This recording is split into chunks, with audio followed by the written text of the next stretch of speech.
Hi, ഞാൻ ബോണിയാണ്. എല്ലാവർക്കും മറ്റൊരു വീഡിയോയിലേക്ക് സ്വാഗതം. അപ്പോൾ ഇന്നത്തെ ഈ വീഡിയോയിൽ ഞാൻ നിങ്ങളോട് ക്രെഡിറ്റ് കാർഡിന്റെ അഡ്വാൻറ്റേജസും ഡിസഡ്വാൻറ്റേജസും എന്താണ്, അതായത് pros and cons of credit കാർഡാണ് ഞാൻ ഈ വീഡിയോയിൽ ഡിസ്കസ് ചെയ്യുന്നത്. അപ്പോൾ നിങ്ങൾ ക്രെഡിറ്റ് കാർഡ് വാങ്ങാൻ ആഗ്രഹിക്കുന്ന ഒരു പുതിയ യൂസർ ആയിരിക്കും, അല്ലെങ്കിൽ ഓൾറെഡി ക്രെഡിറ്റ് കാർഡ് എടുത്ത ഒരു പുതിയ യൂസർ ആയിരിക്കും, അല്ലെങ്കിൽ ക്രെഡിറ്റ് കാർഡ് എടുക്കണോ വേണ്ടയോ എന്ന് ഡൗട്ട് ചെയ്യുന്ന ഒരാളായിരിക്കും. തീർച്ചയായിട്ടും നിങ്ങൾക്ക് ക്രെഡിറ്റ് കാർഡിനെ കുറിച്ച് കുറെ അധികം ഡൗട്ടുകൾ കാണും. നിങ്ങൾ ഈ ഡൗട്ടുകൾ നിങ്ങൾ ഫ്രണ്ട്സിനോടോ റിലേറ്റീവ്സിനോടൊക്കെ ചോദിക്കുമ്പോൾ നിങ്ങൾ സ്ഥിരമായിട്ട് കേൾക്കാറുള്ള ഒരു കാര്യം എന്നുണ്ടെങ്കിൽ ക്രെഡിറ്റ് കാർഡ് എടുക്കുന്നതായ ക്രെഡിറ്റ് കാർഡ് എടുത്തിട്ടുണ്ടെങ്കിൽ സീനാണ്, അല്ലെങ്കിൽ ക്രെഡിറ്റ് കാർഡ് എടുത്തിട്ടുണ്ടെങ്കിൽ വലിയ കടമുണ്ടാവും, അങ്ങനെയൊക്കെ നമ്മൾ പലരും പറയുന്നതാണ് ഞാൻ കേട്ടിട്ടുണ്ട്. ക്രെഡിറ്റ് കാർഡ് എടുത്തിട്ടുണ്ടെങ്കിൽ എങ്ങനെയുണ്ടെന്ന് എന്നോട് ചോദിച്ചിട്ടുണ്ടെങ്കിൽ എന്റെ ഒരു ആൻസർ എന്ന് പറഞ്ഞിട്ടുണ്ടെങ്കിൽ വേറെ ഒന്നുമല്ല, ക്രെഡിറ്റ് കാർഡ് നിങ്ങൾ നന്നായിട്ട് യൂസ് ചെയ്യുകയാണെങ്കിൽ തീർച്ചയായിട്ടും ഒരു അടിപൊളി ഫിനാൻഷ്യൽ ടൂൾ തന്നെയാണ് ഈ ക്രെഡിറ്റ് കാർഡ്.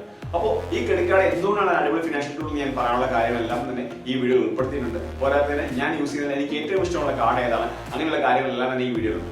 അപ്പോൾ ഈ വീഡിയോ നിങ്ങൾക്ക് തീർച്ചയായിട്ടും നിങ്ങൾക്ക് യൂസ്ഫുൾ ആവുമെന്ന് ഞാൻ പ്രതീക്ഷിക്കുന്നു. യൂസ്ഫുൾ ആയിട്ടുണ്ടെങ്കിൽ തീർച്ചയായിട്ടും നിങ്ങൾ ഫ്രണ്ട്സ് ഒക്കെ ആയിട്ട് ഷെയർ ചെയ്യുക. കൂടാതെ ഈ ടൈപ്പ് കണ്ടന്റ് നിങ്ങൾക്ക് താല്പര്യമുണ്ടെങ്കിൽ തീർച്ചയായിട്ടും നിങ്ങൾ ചാനൽ സബ്സ്ക്രൈബ് ചെയ്യുക. അതോടൊപ്പം തന്നെ ആ ബെൽ ബട്ടൺ കൂടെ പ്രസ് ചെയ്യുകയാണെങ്കിൽ പുതിയ വീഡിയോസിന്റെ നോട്ടിഫിക്കേഷൻ കൂടി നിങ്ങൾക്ക് ലഭിക്കുന്നതായിരിക്കും. അപ്പോൾ welcome back to another video. I am Boney George.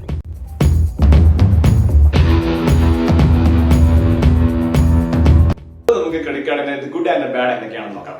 ആദ്യമേ നമുക്ക് അഡ്വാൻറ്റേജസ് എന്തൊക്കെയാണെന്ന് നോക്കാം. ക്രെഡിറ്റ് കാർഡിന്റെ ബിഗ്ഗസ്റ്റ് അഡ്വാൻറ്റേജ് എന്ന് പറഞ്ഞിട്ടുണ്ടെങ്കിൽ നമുക്കൊരു എമർജൻസി സിറ്റുവേഷൻ വരികയാണ്, ഒരു ഫിനാൻഷ്യൽ എമർജൻസി. ഫോർ എക്സാമ്പിൾ, നമുക്ക് വേണ്ടപ്പെട്ട ഒരാൾ നമുക്ക് ഹോസ്പിറ്റലിൽ അഡ്മിറ്റ് ആയി കുറച്ച് പണം വേണ്ടി വരുന്ന ഒരു സിറ്റുവേഷൻ വരികയാണ്, നമ്മുടെ കയ്യിൽ ക്യാഷ് ഇല്ല. അങ്ങനെയാണെങ്കിൽ നിങ്ങളുടെ കയ്യിൽ ഇൻ കേസ് ഒരു ക്രെഡിറ്റ് കാർഡ് ഉണ്ടെങ്കിൽ തീർച്ചയായിട്ടും നിങ്ങൾക്ക് ക്രെഡിറ്റ് കാർഡ് യൂസ് ചെയ്ത് ആ എമൗണ്ട് നിങ്ങൾക്ക് അവിടെ സെറ്റിൽ ചെയ്യാൻ സാധിക്കുന്നതാണ്. അപ്പോൾ ക്രെഡിറ്റ് കാർഡിന് ഏറ്റവും വലിയൊരു അഡ്വാൻറ്റേജ് എന്ന് പറയുന്നത് എമർജൻസി സിറ്റുവേഷനിൽ നമുക്ക് ഈസി ആയിട്ട് തന്നെ നമുക്ക് പണം എടുക്കാൻ സാധിക്കുന്നു എന്നുള്ളതാണ്. ക്രെഡിറ്റ് കാർഡിന് ഏറ്റവും വലിയൊരു അഡ്വാൻറ്റേജ് എന്ന് പറയുന്നത് ക്രെഡിറ്റ് കാർഡിലുള്ള 45 to 50 days interest free days ആണ്. അതായത് ക്രെഡിറ്റ് കാർഡിൽ നമ്മൾ സ്പെൻഡ് ചെയ്യുന്ന എമൗണ്ടിന് ഏകദേശം 45 to 50 ദിവസം വരെ നമുക്ക് പലിശരഹിതമായിട്ട് ആ പണം കൈകാര്യം ചെയ്യാൻ സാധിക്കുന്നതാണ്. നിങ്ങൾ ആദ്യമായിട്ട് ക്രെഡിറ്റ് കാർഡ് വാങ്ങാൻ പോകുന്നവരാണെങ്കിൽ ചിലപ്പോൾ നിങ്ങൾക്ക് ഈ കാര്യം മനസ്സിലായി കാണുന്നില്ല. അതുകൊണ്ട് തന്നെ ഞാൻ വളരെ ഡീറ്റെയിൽ ആയിട്ട് വളരെ സിമ്പിൾ ആയിട്ട് ഈ കാര്യം എന്താണെന്ന് പറയാം. നിങ്ങൾ ക്രെഡിറ്റ് കാർഡിൽ നിങ്ങൾ അറിഞ്ഞിരിക്കുന്ന കുറച്ച് കാര്യങ്ങളുണ്ട്. ഫോർ എക്സാമ്പിൾ, ഒരു ക്രെഡിറ്റ് ലിമിറ്റ്. ക്രെഡിറ്റ് ലിമിറ്റ് എന്ന് പറഞ്ഞാൽ വേറെ ഒന്നുമല്ല, നിങ്ങളുടെ ഒരു ബാങ്കിൽ നിന്ന് ക്രെഡിറ്റ് കാർഡ് വാങ്ങുകയാണെന്ന് കരുതുക. ആ ക്രെഡിറ്റ് കാർഡിന് മാക്സിമം നിങ്ങൾക്ക് സ്പെൻഡ് ചെയ്യാൻ പറ്റുന്ന എമൗണ്ട് ആണ് ക്രെഡിറ്റ് ലിമിറ്റ് എന്ന് പറയുന്നത്.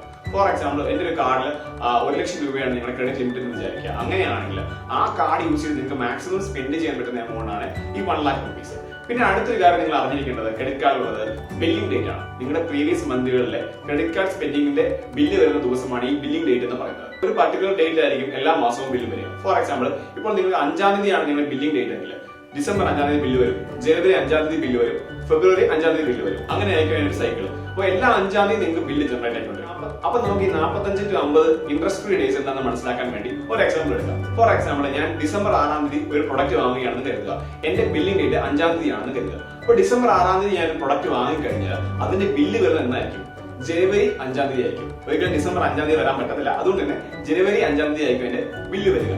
ഓക്കെ, അപ്പൊ ഞാൻ ഡിസംബർ 6-ാം തീയതി ഒരു പ്രൊഡക്റ്റ് വാങ്ങി, അതിന്റെ ബില്ല് ജനുവരി 5-ാം തീയതി വന്നു. അപ്പോൾ ഈ ബില്ല് വന്നതിന് ശേഷം ഏകദേശം ഒരു 20 days നമുക്ക് ക്രെഡിറ്റ് കാർഡ് കമ്പനി നമുക്ക് തരും. ആ 20 daysനുള്ളിൽ നമുക്ക് ഈ പണം തിരിച്ചടച്ചാൽ മതി. അപ്പൊ നിങ്ങൾ നോക്കുകയാണെങ്കിൽ ജനുവരി 5-ാം തീയതി ബില്ല് വന്നു, അത് കഴിഞ്ഞ് 20 days, അപ്പോൾ എത്രയാണ്? ജനുവരി 25. അപ്പൊ ജനുവരി 25-ാം തീയതി നമ്മൾ ഈ വാങ്ങിയ പ്രൊഡക്റ്റിന്റെ പൈസ നമ്മൾ തിരിച്ചടച്ചാൽ മതി. ഡിസംബർ 6-ാം തീയതിയാണ് നമ്മൾ ഈ പ്രൊഡക്റ്റ് വാങ്ങിയത്, പക്ഷെ അതിന്റെ പണം നമ്മൾ തിരിച്ചടക്കുന്നത് ജനുവരി 25-ാം തീയതിയാണ്. അപ്പൊ നിങ്ങൾ ആലോചിച്ച് നോക്കൂ, ഡിസംബർ 6 തൊട്ട് ജനുവരി 25 വരെ ഏകദേശം ഒരു 45 to 50 days നമുക്ക് ഈ പണം നമുക്ക് ഒരു പലിശ പോലും കൊടുക്കാതെ നമുക്ക് കൈകാര്യം ചെയ്യാൻ സാധിച്ചു. അപ്പൊ ഇതാണ് ക്രെഡിറ്റ് കാർഡിന്റെ ഏറ്റവും വലിയൊരു അഡ്വാൻറ്റേജ് എന്ന് പറയുന്നത്. ഫോർ എക്സാമ്പിൾ, നിങ്ങൾ നിങ്ങളുടെ സാലറി സ്പെൻഡ് ചെയ്ത് നിങ്ങളുടെ പണം ഇല്ലാതിരിക്കുകയാണ് കരുതുക. അതായത് നിങ്ങൾക്ക് ആവശ്യത്തിന് എമൗണ്ട് നിങ്ങളുടെ ഇല്ല. അങ്ങനെയാണെങ്കിൽ നിങ്ങളുടെ ക്രെഡിറ്റ് കാർഡ് ഉണ്ടെങ്കിൽ നിങ്ങൾക്ക് തീർച്ചയായിട്ടും ആ പ്രൊഡക്റ്റ് നിങ്ങൾക്ക് ക്രെഡിറ്റ് കാർഡ് യൂസ് ചെയ്ത് നിങ്ങൾക്ക് ബൈ ചെയ്യാം. ബൈ ചെയ്തിട്ട് നിങ്ങൾക്ക് അടുത്ത സാലറി വരുമ്പോൾ നിങ്ങൾക്ക് ആ പണം അതിലേക്ക് ക്രെഡിറ്റ് കാർഡിലേക്ക് തിരിച്ചടച്ചാൽ മതി. അപ്പോൾ ഇതാണ് ക്രെഡിറ്റ് കാർഡിന്റെ ഒരു സൈക്കിൾ എന്ന് പറയുന്നത്.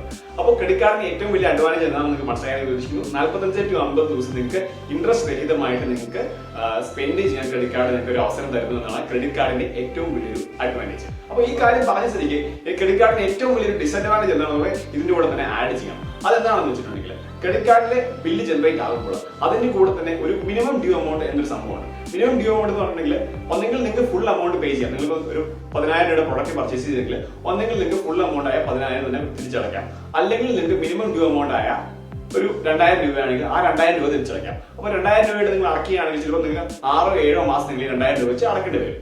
ക്രെഡിറ്റ് കാർഡിന്റെ ബില്ല് വന്നു കഴിയുമ്പോൾ എപ്പോഴും ഫുൾ ആയിട്ട് തന്നെ പേ ചെയ്യാൻ നോക്കുക. അപ്പോൾ ഈ മിനിമം ഡ്യൂ എമൗണ്ടിൽ തീർച്ചയായിട്ടും ഒരു ഇൻട്രസ്റ്റ് അടങ്ങിയിട്ടുണ്ട്. അതുകൊണ്ട് തന്നെ ബാങ്കുകാർ നിങ്ങൾക്ക് തീർച്ചയായിട്ടും ഈ മിനിമം ഡ്യൂ എമൗണ്ട് നിങ്ങളോട് അടയ്ക്കാൻ തീർച്ചയായിട്ടും അവർ പുഷ് ചെയ്യും. മിനിമം ഡ്യൂ എമൗണ്ടിന്റെ ട്രാപ്പിലേക്ക് നിങ്ങൾ പോകരുത്. ക്രെഡിറ്റ് കാർഡിന്റെ ബില്ല് ഫുൾ ആയിട്ട് അടയ്ക്കുക. അങ്ങനെയാണെങ്കിൽ നിങ്ങൾക്ക് വളരെ യൂസ്ഫുൾ ആയിട്ട് ക്രെഡിറ്റ് കാർഡ് നിങ്ങൾക്ക് യൂസ് ചെയ്യാൻ സാധിക്കും. പിന്നെ വേറെ കാര്യം എനിക്ക് ആഡ് ചെയ്യാനുള്ളത്, ഈ ക്രെഡിറ്റ് കാർഡിന്റെ ബില്ലിംഗ് തന്നെ നിങ്ങൾ ഇൻ കേസ് ഈ ജനുവരി 25 ഞാൻ പറഞ്ഞു, ഈ ജനുവരി 25 നിങ്ങൾ ഈ എമൗണ്ട് തിരിച്ചടച്ചില്ല എന്ന് കരുതുക.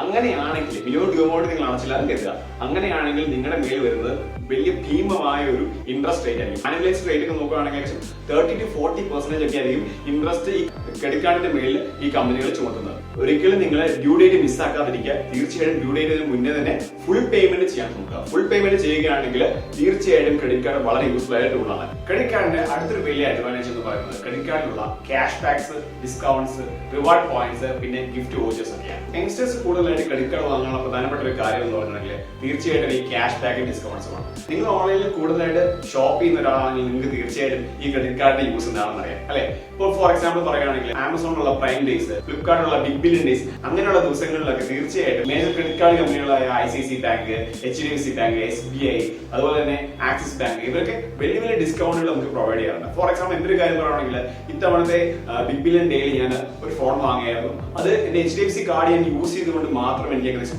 3000 rupees ഡിസ്കൗണ്ട് എനിക്ക് ലഭിച്ചു. ഓൺലൈൻ കൂടുതൽ സ്പെൻഡ് ചെയ്യുന്ന ഒരാളാണെങ്കിൽ തീർച്ചയായിട്ടും നിങ്ങളുടെ കയ്യിൽ ഒരു ക്രെഡിറ്റ് കാർഡ് ഉള്ളത് വളരെ യൂസ്ഫുൾ ആയിരിക്കും. പിന്നെ അടുത്തൊരു കാര്യമാണ് റിവാർഡ് പോയിന്റ്സ്. റിവാർഡ് പോയിന്റ്സിന്റെ കാര്യം പറയുമ്പോൾ നിങ്ങൾ ഓർക്കാം, എന്റെ ഡെബിറ്റ് കാർഡിൽ റിവാർഡ് പോയിന്റ് ഉണ്ടല്ലോ. പക്ഷേ തീർച്ചയായിട്ടും നിങ്ങൾ നോക്കുകയാണെങ്കിൽ credit card reward points comparatively കൂടുതലാണ്. അതുകൊണ്ട് തന്നെ നമുക്ക് കൂടുതൽ പോയിന്റ്സ് ക്രെഡിറ്റ് കാർഡ് യൂസ് ചെയ്യുമ്പോൾ നമുക്ക് കിട്ടും. അപ്പോൾ ഈ ക്രെഡിറ്റ് കാർഡ് കിട്ടുന്ന റിവാർഡ് പോയിന്റ്സ് നമുക്ക് പിന്നെ റിഡീം ചെയ്തുകൊണ്ട് നമുക്ക് ക്യാഷ് ബാക്ക് ആയിട്ട് നമുക്ക് ലഭിക്കുന്നതാണ്.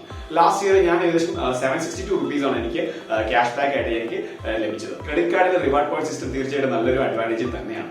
ഓക്കെ, പിന്നെ അടുത്തൊരു കാര്യമാണ് ഗിഫ്റ്റ് വോച്ചേഴ്സ്. ഈ ഗിഫ്റ്റ് വോച്ചേഴ്സ് സാധാരണ നമ്മൾ ഓരോ സ്പെൻഡിങ് മൈൽ സ്റ്റോൺസ് അച്ചീവ് ചെയ്യുമ്പോഴാണ് നമുക്ക് കിട്ടാറ്. ഓക്കെ, അപ്പോൾ എനിക്ക് ലാസ്റ്റ് എനിക്ക് കിട്ടിയത് എന്ന് പറഞ്ഞാൽ 2 വോച്ചേഴ്സ് ആണ് കിട്ടിയത്. 2 ബുക്ക് മൈ ഷോയുടെ വോച്ചർ ആയിരുന്നു. അതിൽ ഒരെണ്ണം മാത്രം എനിക്ക് യൂസ് ചെയ്യാൻ പറ്റില്ല. 2 500 വോച്ചർ. അതിൽ ഒരെണ്ണം ഞാൻ യൂസ് ചെയ്തു, ഒരെണ്ണം എനിക്ക് യൂസ് ചെയ്യാൻ പറ്റില്ല. കാരണം കൊറോണ വന്നുകൊണ്ട് തിയേറ്റർ ക്ലോസ് ഡൗൺ ആയിപ്പോയി. അതുകൊണ്ട് ആ വോച്ചർ എനിക്ക് യൂസ് ചെയ്യാൻ പറ്റില്ല. അതുകൊണ്ട് നിങ്ങൾക്ക് തീർച്ചയായിട്ടും ഓരോരോ സ്പെൻഡിങ് മൈൽ സ്റ്റോൺസ് അച്ചീവ് ചെയ്യുമ്പോൾ ക്രെഡിറ്റ് കാർഡ് കമ്പനികൾ നിങ്ങൾക്ക് ഗിഫ്റ്റ് വോച്ചേഴ്സ് തരും. ആ ഗിഫ്റ്റ് വോച്ചേഴ്സ് നിങ്ങൾക്ക് യൂസ് ചെയ്യാൻ സാധിക്കും.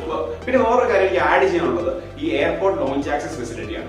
നിങ്ങളിപ്പോൾ കൂടുതലായിട്ട് എയർ ട്രാവൽ ചെയ്യുന്ന ഒരാളാണെങ്കിൽ നിങ്ങൾക്കറിയാം ചിലപ്പോഴൊക്കെ ആയിട്ട് നമുക്ക് എയർപോർട്ടിൽ വെയിറ്റ് ചെയ്യേണ്ടതായിട്ട് വരുന്നുണ്ട്. പല ക്രെഡിറ്റ് കാർഡിലും ഇപ്പോൾ നമുക്ക് എയർപോർട്ട് ലോഞ്ച് ആക്സസ് നമുക്ക് ഫ്രീ ആയിട്ട് അവൈലബിൾ ആണ്. അപ്പോൾ ഈ എയർപോർട്ടിലെ ലോഞ്ച് ആക്സസ് നമുക്ക് യൂസ് ചെയ്യുകയാണെങ്കിൽ നമുക്ക് നല്ല അടിപൊളി ഫുഡും അതുപോലെ തന്നെ റിലാക്സ് ചെയ്യാനുള്ള നല്ലൊരു സ്ഥലവും നമുക്ക് ലഭിക്കുന്നതാണ്. അപ്പോൾ നിങ്ങൾക്ക് പറയാം പല ഡെബിറ്റ് കാർഡിലും ഈ എയർപോർട്ട് ലോഞ്ച് ആക്സസ് അവൈലബിൾ ആണ്. പക്ഷേ പ്രീമിയം ആയിട്ടുള്ള ഡെബിറ്റ് കാർഡിലാണ് കൂടുതലായിട്ടും ഈ എയർപോർട്ട് ലോഞ്ച് ആക്സസ് ഫ്രീ ആയിട്ട് അവൈലബിൾ ആയിട്ട് കണ്ടുവരുന്നത്. ക്രെഡിറ്റ് കാർഡിന്റെ കേസിൽ പറയുകയാണെങ്കിൽ ഈസി ആയിട്ട് ആക്സസ് ചെയ്യാത്ത പല കാർഡുകളിലും ഇപ്പോൾ ഈ എയർപോർട്ട് ലോഞ്ച് ആക്സസ് ഫ്രീ ആയിട്ട് കൊടുക്കുന്നുണ്ട്.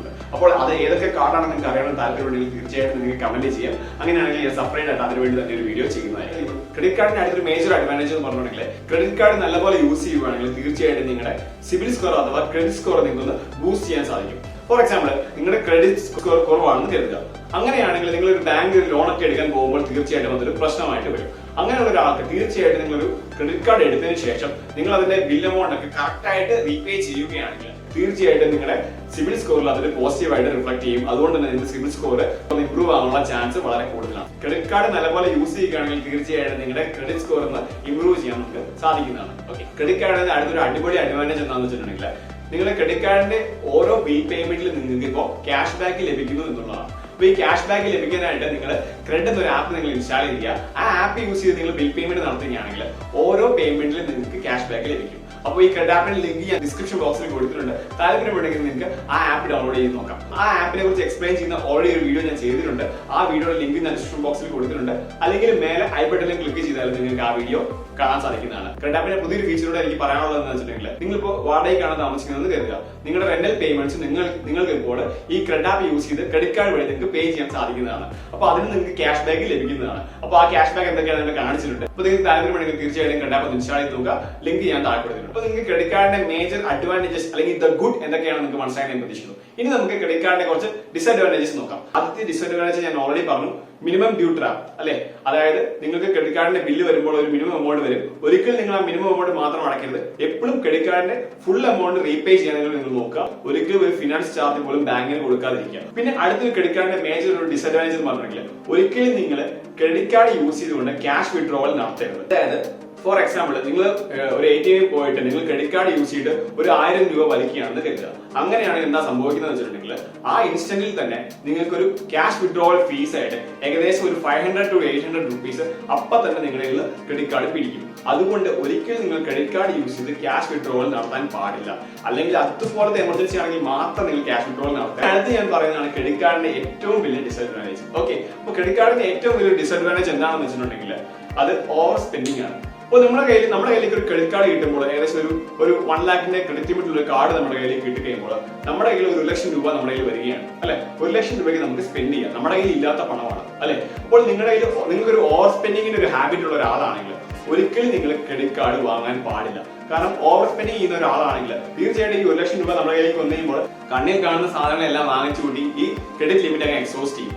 പിന്നെ അടുത്ത ബിൽ പേയ്മെന്റിൽ ഈ ക്യാഷ് റീപേ ചെയ്യാൻ സാധിക്കുന്നില്ലെങ്കിൽ തീർച്ചയായിട്ടും നമ്മൾ പെടും. കാരണം നമുക്കറിയാം ഇൻട്രസ്റ്റ് റേറ്റ് ഭയങ്കര കൂടുതലാണ്. അപ്പോൾ ക്രെഡിറ്റ് കാർഡ് ആരൊക്കെ വാങ്ങണമെന്ന് ചോദിച്ചിട്ടുണ്ടെങ്കിൽ അതിന്റെ ആൻസർ ഇവിടെ ഉണ്ട്. നിങ്ങൾ ഓവർ സ്പെൻഡ് ചെയ്യുന്ന ഒരാളാണെങ്കിൽ ഒരിക്കലും നിങ്ങൾ ക്രെഡിറ്റ് കാർഡ് വാങ്ങരുത്. അതായത് കണ്ണി കാണുന്ന സാധനങ്ങളെല്ലാം പോയി വെറുതെ ആവശ്യമില്ലാത്ത പ്രൊഡക്ട്സും ആവശ്യമുള്ളതും ഇല്ലാത്തതും എല്ലാം വെറുതെ വാങ്ങുന്ന ഒരാളാണെങ്കിൽ ഒരിക്കലും നിങ്ങൾ ഒരു ക്രെഡിറ്റ് കാർഡ് വാങ്ങരുത്. നല്ല ഫിനാൻഷ്യൽ ഡിസിപ്ലിൻ ഉള്ള ഒരാൾ, അല്ലെങ്കിൽ എനിക്ക് ആവശ്യമുള്ള സാധനങ്ങൾ മാത്രമേ ഞാൻ വാങ്ങൂ എന്ന് വിചാരിക്കുന്ന ഒരാൾക്ക് മാത്രമേ ക്രെഡിറ്റ് കാർഡ് യൂസ് ചെയ്യാൻ പറ്റത്തുള്ളൂ. അല്ലാത്തവർ യൂസ് ചെയ്തിട്ടുണ്ടെങ്കിൽ ശരിക്കും പെടും. സാധാരണക്കാരുടെ ഇടയിലുള്ള തെറ്റിദ്ധാരണ എന്ന് പറഞ്ഞിട്ടുണ്ടെങ്കിൽ ക്രെഡിറ്റ് കാർഡ് ചീത്തയാണ്, അല്ലെങ്കിൽ ക്രെഡിറ്റ് കാർഡ് എടുത്തിട്ടുണ്ടെങ്കിൽ കടം വരുമെന്നാണ്. പക്ഷെ അങ്ങനെയല്ല. ക്രെഡിറ്റ് കാർഡ് നമ്മൾ എങ്ങനെ സ്പെൻഡ് ചെയ്യുന്നു എന്നാണ് നമ്മൾ നോക്കേണ്ടത്. ക്രെഡിറ്റ് കാർഡ് അപ്പോൾ വൈസ് ആയിട്ട് സ്പെൻഡ് ചെയ്യുകയാണെങ്കിൽ നമുക്ക് നല്ലപോലെ ക്യാഷ് ക്രെഡിറ്റ് കാർഡിൽ നമുക്ക് ഉണ്ടാക്കാൻ സാധിക്കും. ക്രെഡിറ്റ് കാർഡ് ഒരു അടിപൊളി ഫിനാൻഷ്യൽ ടൂളാണ്. പക്ഷെ നമ്മളത് എങ്ങനെ യൂസ് ചെയ്യുന്നു അതിനെ പോലെ ഇരിക്കും. അപ്പോൾ ക്രെഡിറ്റ് കാർഡ് നിങ്ങൾ യൂസ് ചെയ്യുമ്പോൾ വൈസായിട്ട് യൂസ് ചെയ്യുകയാണെങ്കിൽ ക്രെഡിറ്റ് കാർഡ് അടിപൊളി ഒരു ഫിനാൻഷ്യൽ ടൂളാണ്. അപ്പോൾ ഈ വീഡിയോ ഇത്ര നേരം കണ്ടെങ്കിൽ ക്രെഡിറ്റ് കാർഡിനെ കുറിച്ച് ഒരു ഓവറോൾ ഐഡിയ നിങ്ങൾക്ക് കിട്ടിയെന്ന് ഞാൻ പ്രതീക്ഷിക്കുന്നു. എനിക്ക് ഏറ്റവും ഇഷ്ടപ്പെട്ട ഒരു ക്രെഡിറ്റ് കാർഡ് ഏതാണെന്ന് വെച്ചിട്ടുണ്ടെങ്കിൽ ആമസോണിന്റെ ICICI കാർഡാണ്. കാരണം ഞാൻ ആമസോണിൽ കൂടുതലായിട്ട് ഷോപ്പ് ചെയ്യുന്ന ഒരാളാണ്. അതുകൊണ്ട് തന്നെ എനിക്ക് ആമസോണിന്റെ ICICI കാർഡ് വളരെ യൂസ്ഫുൾ ആയിട്ട് തോന്നുന്നു. നല്ല ക്യാഷ് ബാക്സ് എനിക്ക് ഈ കാർഡിൽ നിന്ന് ലഭിക്കുന്നുണ്ട്. അപ്പോൾ ഏതെങ്കിലും ഒരു പർട്ടിക്കുലർ കാർഡിനെ കുറിച്ച് നിങ്ങൾക്ക് അറിയണമെന്ന് ആഗ്രഹമുണ്ടെങ്കിൽ തീർച്ചയായിട്ടും നിങ്ങൾക്ക് കമന്റ് ചെയ്യാം. അതിനെക്കുറിച്ച് ഒരു എക്സ്ക്ലൂസീവ് വീഡിയോ ഞാൻ ചെയ്യുന്നതായിരിക്കും. അപ്പോൾ ഈ വീഡിയോ നിങ്ങൾക്ക് യൂസ്ഫുൾ ആയെന്ന് പ്രതീക്ഷിക്കുന്നു. യൂസ്ഫുൾ ആയെങ്കിൽ തീർച്ചയായിട്ടും നിങ്ങൾ ഫ്രണ്ട്സ് ഒക്കെ ആയിട്ട് ഷെയർ ചെയ്യുക. അതോടൊപ്പം തന്നെ ചാനൽ സബ്സ്ക്രൈബ് ചെയ്യാൻ മറക്കരുത്. പിന്നെ ആ ബെൽ ബട്ടൺ കൂടെ അമർത്തുകയാണെങ്കിൽ പുതിയ വീഡിയോസ് വരുമ്പോൾ അതിന്റെ നോട്ടിഫിക്കേഷൻസ് കൂടെ നിങ്ങൾക്ക് ലഭിക്കുന്നതായിരിക്കും. അപ്പോൾ അടുത്ത വീഡിയോയിൽ കാണുന്നവരെ ഐ ആം കോണി ജോർജ്. Thank you.